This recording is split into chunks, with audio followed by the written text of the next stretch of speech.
Grand rising, grand arrival, grand return. Peace and blessings to the righteous and the repentant alike.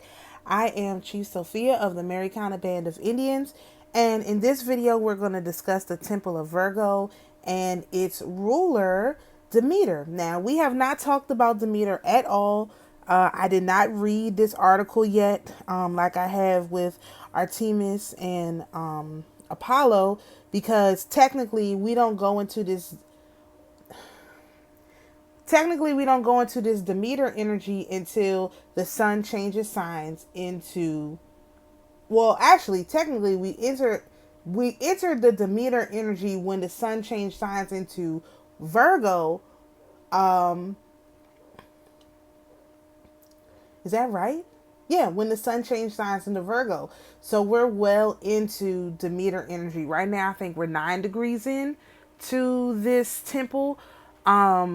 So I'm still I'm still processing the other energy. So I hadn't actually gotten a chance to pre-read hers, and so I can point out the important points. So we're going to be reading this together. So Demeter is the goddess of, oh wait a minute, let me tell you the correlations. Let's start with that. So Demeter is, here we go. Virgo. In the Roman, she's Ceres. In Hindu, it's Bhumi, Bhumi, and this is the goddess of grain and agriculture. And in her iconography, that's how she's seen, with grain and agriculture. As it relates to the 12 tribes, this energy is Joseph. The path is the path of the sufferer, and the fruit is continence, which is the ability to endure, basically. And so that's where we are. This is the first 6 signs. You'll have to go back to the Blessings of the 12 Tribes video, where I talk about these in more detail.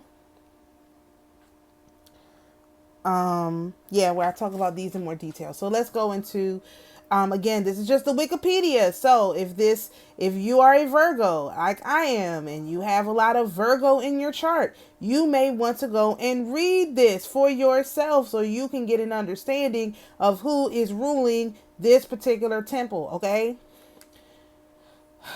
Just the Wikipedia. Demeter, Demeter. As you can see on the on the screen, you have the cornucopia. This is why Fruit of the Loom took the cornucopia off their logo, because eventually you'd be able to see that they were working with Demeter, and then you'd be pretty pissed that you were wearing Demeter iconography on your body, right? So they took the cornucopia out, then they gaslit everybody and told us, oh, there was never a cornucopia on there.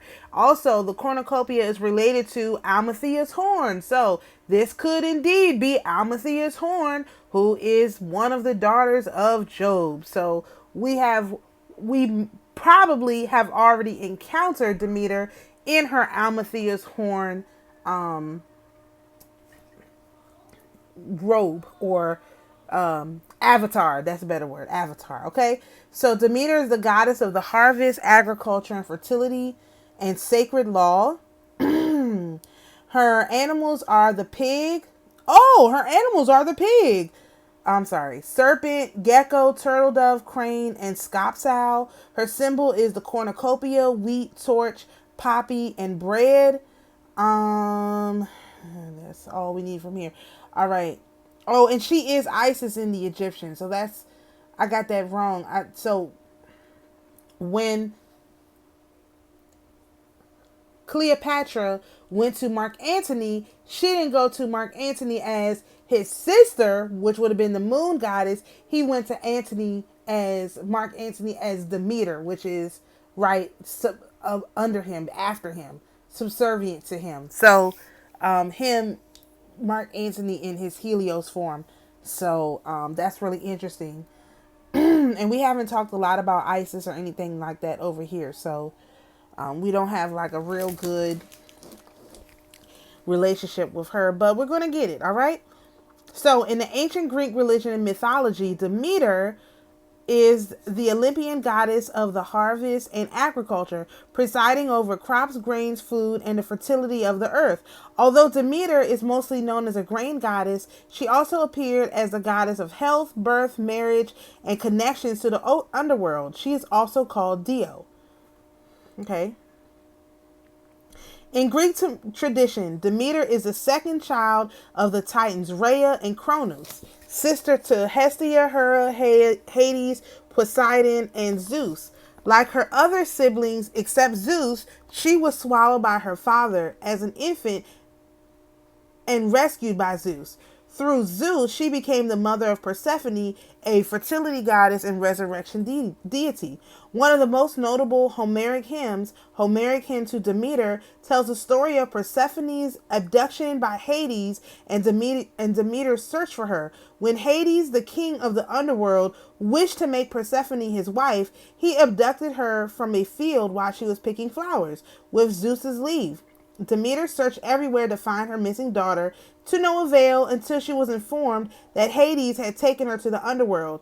In response, Demeter neglected her duties as goddess of agriculture, plunging the earth into a deadly famine where nothing would grow, causing mortals to die. Zeus ordered Hades to return Persephone to her mother to avert disaster. However, because Persephone had eaten food from the underworld, she could not stay with Demeter forever, but had to divide the year between mother and husband, explaining the seasonal cycle as Demeter does not let plants grow while Persephone is gone. Think of this, okay? We're talking about Demeter, right? She lost her daughter. In 1752, they took away 10 days from our cycle. Which 10 days? The 10 days that cover both the birth, nativity of the Theotokos, and also the exaltation of the cross. They basically took those two very important days from us, okay? You have this goddess who, when her daughter is not here, when the Theotokos is not born, is not birthed, she does not allow plants to grow. This is why these people's farms are going extinct practically, and they have to use all this GMO stuff because since the daughter has been gone, Demeter won't allow any plants to grow. Like this is the esoteric explanation of what's going on. And so they believe if they just have all this GMO stuff, that'll solve the problem. What we actually need is for the Theotokos to be born onto this land. And that's exactly what's about to happen. And you will see a resurrection of people being able to grow plants in their yards. Like right now, you can't grow any plants in your yards. Between all of this spraying and all the stuff that they're doing, and all the stuff that they've done to the land, you by yourself cannot undo all of that. However, when the daughter is born, when Persephone returns to Demeter, the land is going to be allowed to thrive. And they're not going to be able to stop it. So, hey, just keep your eyes out for it. I'm just saying. That's what happens. Okay, her cult titles include Ceto, she is of the grain, as the giver of food or grain. Thesmophoros, which is divine order, unwritten law. Thesmos is divine order, unwritten law. Phoros is bringer or bearer, the giver of customs or legislator, in association with the secret female-only festival called Thesmophoria. Though Demeter is often described simply as the goddess of the harvest, she also presided over the sacred law and the cycle of life and death. She and Persephone were the central figures of the Eleusinian mysteries, which promised the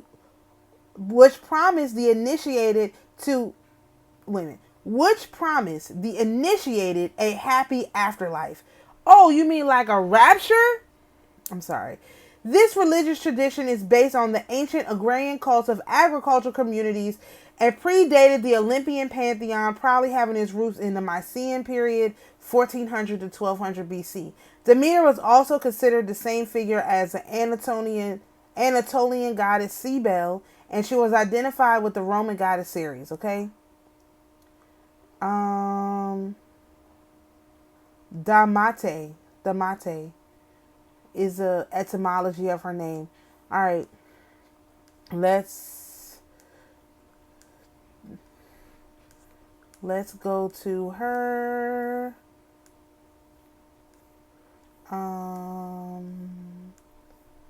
mythology. Okay, here we go. Hesiod's Theogony describes Demeter as the second child of the Titans Kronos and Rhea, and the sister of Hestia, Hera, Hades, Poseidon, and Zeus.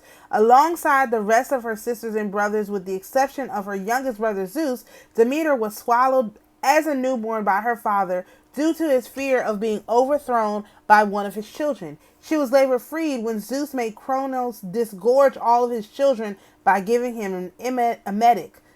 Zeus then led his siblings in a war against their father and the other Titans.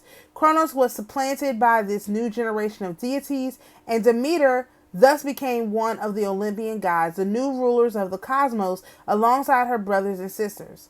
Demeter is notable as the mother of Persephone, described both Hesiod and Homeric hymn to Demeter as a result of a union with Zeus. An alternate recounting of the matter appears in a fragment of the Lost Orphic Theogony, which preserves a part of the myth in which Zeus mates with his mother Rhea in the form of a snake, explaining the origin of the symbol on Hermes' staff. Their daughter is said to be Persephone, whom Zeus in turn mates with to conceive Dionysus. According to the Orphic fragments, after becoming the mother of Zeus, she, who was formerly Rhea, became Demeter. That's interesting. There's some evidence that the figures of the queen of the underworld and the daughter of Demeter were initially considered separate goddesses. However, they must have been conflated by the time of Hesiod in the 7th century BC. Demeter and Persephone were often worshipped together and were often referred to by joint cultic titles. In their cult at Eleusis, they were referred simply as the goddesses, usually distinguished as the older and the younger. In Rhodes and Sparta, they were worshipped as the Demeters. In Thessalmorphia, they were known as the Thessalmorphi, the legislators. In Arcadia, they were known as the great goddesses and the mistresses. In the Mycenaean Pylos, Demeter and Persephone were probably called the queens. Okay? According to Diodorus Siculus, in his Bibliotheca Historica, written in the 1st century BC, Demeter and Zeus were also the parents of Dionysus. Diodorus described the myth of Dionysus' double birth, once from the earth, i.e. Demeter, where the plant sprouts, and once from the vine, when the fruit sprouts from the plant. That's interesting. Diodorus also related a version of the myth of Dionysus' destruction by the Titans, the sons of Gaia, who boiled him, and how Demeter gathered up his remains so that he could be born a third time. Diodorus states that Dionysus' birth from Zeus and his older sister Demeter was somewhat of a minority belief, possibly via conflation of Demeter with her daughter, as most sources state that the parents of Dionysus were Zeus and Persephone, and later Zeus and Semele.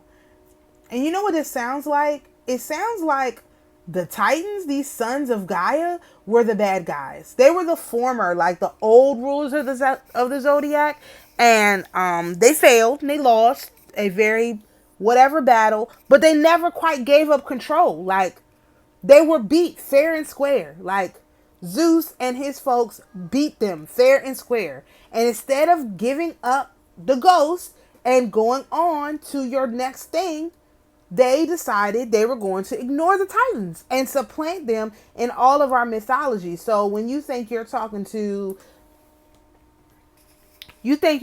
Zeus, you actually talking to Kronos.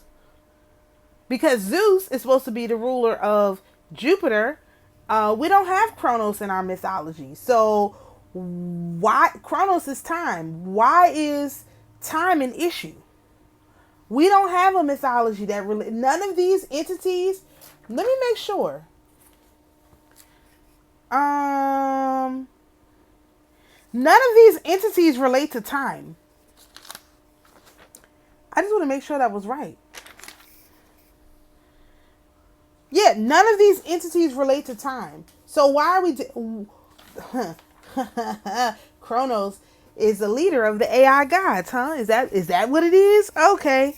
Got him. All right. Okay, let's keep going.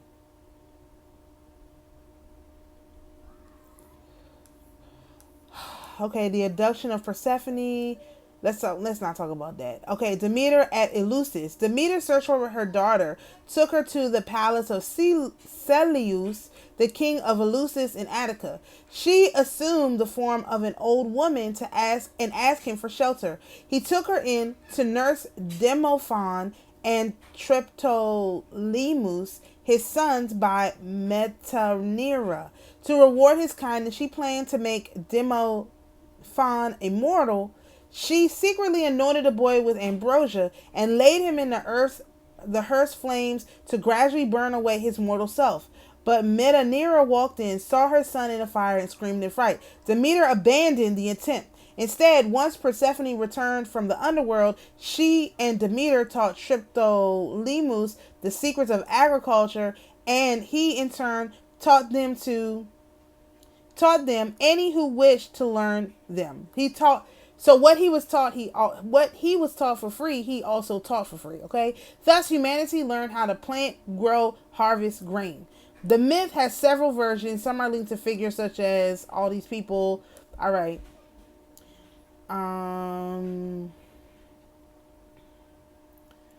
Demeter's okay. Demeter and Poseidon, because Poseidon is Neptune. In Arcadia, located in what is now southern Greece, dodged a hijack. The major goddess Dysponia was considered the daughter of Demeter and Poseidon, Hippos, the horse Poseidon. In the associated myth, Poseidon represents the river spirit of the underworld, and he appears as a horse, as often happens in northern European folklore. The myth describes how he pursued his older sister, Demeter, who hid from him among the horses of Onkios, sorry. But even in the form of a mare, she could not conceal her divinity. Poseidon caught and raped his older sister in the form of a stallion. Demeter was furious at Poseidon's assault, and in this furious form, she became known as Demeter Arenis. Her anger at Poseidon drove her to dress in all black and retreat into a cave to purify herself, an act which is the cause of a universal famine. Demeter's absence caused the death of crops, livestock, eventually the people who depend on them. Later, Akkadian tradition held that it was both her rage at Poseidon and the loss of her daughter caused her the famine, merging two myths. Demeter washed away her anger in the river Ladon, becoming Demeter Louisa, the bathed Demeter. In alliance with Poseidon, Kirani noted, she was the earth who bears plants and beasts, and could therefore assume the shape of an ear of grain or a mare. Moreover, she bore a daughter, Dysponia, the mistress, whose name should not be uttered outside the Arcadian mysteries, and a horse named Arion with a black mane and tail. At Phigalia, a Sonon wood carved statue of Demeter was erected in a cave, which tradition held was the cave into which Black Demeter retreated. The statue depicted a Medusa-like figure with a horse's head and snake-like hair, holding a dove and a dolphin, which probably represented power of the air and water. This sounds like the story of Onosceles. She had a horse face, and she lives in caves. So they're literally like talking about this form of Demeter. What? Oh, I'm sorry. I just don't like these people, man. When they do stuff like this, why? Why do they do stuff like this? All right, I'm not gonna read. Let's see what she did in the Troy War, because I'm getting pissed off now. Oh, she wasn't involved in the Troy War. I guess not. She was not involved in that Troy War. It doesn't seem like it. Alright, so if you have lots of Virgo in your chart, I'm just going to stop here because I feel like I've done enough. You may want to take a look into Demeter's story. It seems to be quite interesting. Quite interesting. And what we want to do, of course, is honor her temple. Her temple is this Virgo. We're in Virgo season. We want to we want to honor her temple. We don't want to be in her temple acting like we're crazy. You know what I mean? Like doing stuff that we're not supposed to do, pretending she's not who she says she is, that kind of stuff. So the point of reading these different, mythologies and getting everyone familiar with them is so that when we're trying to determine what the energy is, we can look at the story of the different gods and goddesses and see what part is being told. So now, like for example, if we know that in the book of what book was that, the Testament of Solomon or whatever, where he talks about Onoskelis and her having a horse face and living basically in the caves, we know he's talking about putting Demeter to work building the temple. And what did he have Onoskelis do when she was building the temple? She was weaving. She was weaving. He made her a weaver. But what did she say that she did? She, in her black form, her mourning form, right? What she did was she liked to mess with black men and destroy their lives. And so when these various versions of these gods are created, they can come back and be used for different things. That's something that, again, when I do my video for the Pisces full moon that's coming up in like a week, I'm going to talk about how we build our own versions of these various deities and use them like over the course of a year or whatever. But this is what they did. They saw this particular energy behaving in a way that was unusual and they gave it a name. Like everything has a name, which is why it's so sinister not to give things a name. So that particular version of Demeter, how would that play out if she was the one who would mess with men? Okay, so how would that play out? So she could, let's say you have a black man who's a farmer, right? And the black man who's a farmer, he hears a sound outside his house. He leaves his family inside the house. He goes out to check on his animals. Well, when he gets in the field, this energy takes advantage of him and causes him to stray from his wife. So when he gets back to his wife, he feels this extreme shame because he has no idea what happened, why this entity did this thing to him. And now he's carrying around the shame of having engaged with some entity that he couldn't even probably see outside of his marriage. You know what I mean? Like that's how that will go. And that shame just follows you around. You never get past it. So again, the whole point of all of this is as we're healing our own stories, like with these different entities, we're also healing their stories and bringing their stories to a successful close, giving them happy endings so that they as well cannot have so many fractured pieces of themselves. As a matter of fact, the ones that we create, the titles that we give to these entities need to be very, very specific to certain problems that are had, like, and they're going to have a limit. So at the end of the year, then we have to tell the story, close out the story. But again, this requires people to keep notes because we have to see how her story, these different entities, how their stories play out over the 12-month cycle so that at the end of the 12 months, we can give the story a happy ending. So this is going to be a very, very, this is how they did these stories. Like they didn't make these stories up. They followed the, when I show you how I do this, it will make sense. I can't, it's not ready yet. It's not ready yet. So I can't show it to you.